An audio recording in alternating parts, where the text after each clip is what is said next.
अबको टपिक रहेको छ हाम्रो द थीटा इक्वेसन। हामी सेपरेसन अफ भेरिएबल्समै छौँ। अब यसमा धेरै इक्वेसन्सहरू छ। फाइभ इक्वेसन जुन हामीले अघिल्लो उसमा सल्भ गरिसक्यो भिडियोमा। Next is theta equation. Theta equation के छ त हाम्रो यो थाहा पाउनुपर्छ। 1/sin theta del by del theta sin theta del theta theta divided by del theta है, अनि पछि minus m square theta theta divided by sin square theta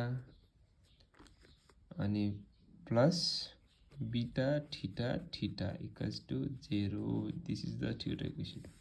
okay, अब जुन this is theta equation, this is the theta equation. यो हाम्रो के हो त भन्छ थीटा इक्वेसन हो हैन। द सल्युसन, यसको सल्युसन जुन छ नि, the solution of the theta equation is not as simple as phi equation.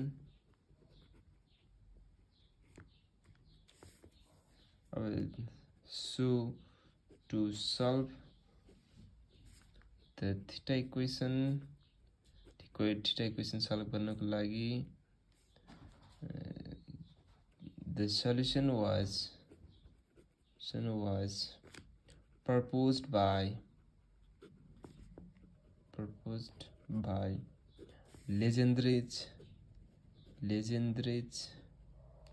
which is known as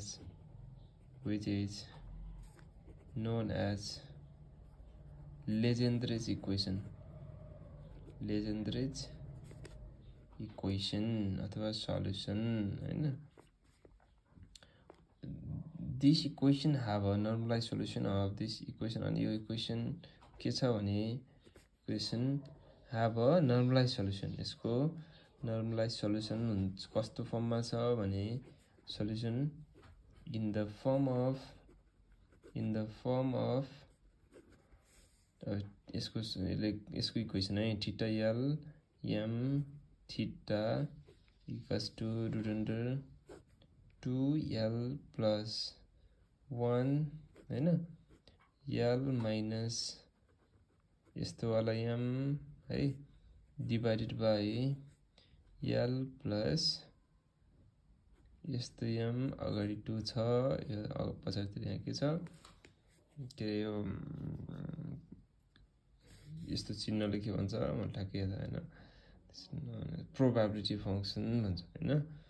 यस्तो छ है, पछाडितिर p m यहाँ अर्डर बुझाउँछ यसले चाहिँ के बुझाउँछ भनेपछि डिग्री अफ फंक्सन बुझाउँछ हैन, cos थीटा छ। अब जब हामीले अनपुटिङ l इक्वल्स टु पनि 0 राख्यो, हामीले m इक्वल्स टु 0 राख्यो भनेपछि त्यसो भए थीटा 0 0 थीटा के हुने भयो त भनेपछि l पनि हाम्रो 0 छ हैन। 2 into 0 plus 1 भ्यालु राखौँ है। अनि अरु के छ, l को भ्यालु हाम्रो 0 0 minus 0 है डिवाइडेड बाई 2, त्यसपछि l को भ्यालु 0 plus 0 है, अनि p को पावर कति छ हामीसँग 0, l को 0 cos थीटा भनेको cos थीटा है, यो 0 कुनै पनि यसको पावरमा 0 हुन्छ भने चाहिँ कति हुन्छ भने यो 2 0 0 plus 1 गर्दा 1 भयो हैन। 1 into 0 हैन डिवाइड बाई 2 छँदैछ इन्टु 0 गर्दा 2 into 0 यसको 0 नै हुन्छ, 1 भयो cos थीटा। यो 0 को यो गर्दाखेरि चाहिँ 1 हुन्छ, 0 को यो इन्टु के भन्छ यसले प्रोबेबिलिटी फंक्सन गर्दाखेरि 0 हुन्छ। 1 to 0 0 भयो, अनि त्यसपछि बाँकी रह्यो हाम्रो यतातिरबाट 1 आयो, 2 अनि 1 चाहिँ 2 भयो हैन, cos थीटा छँदैछ।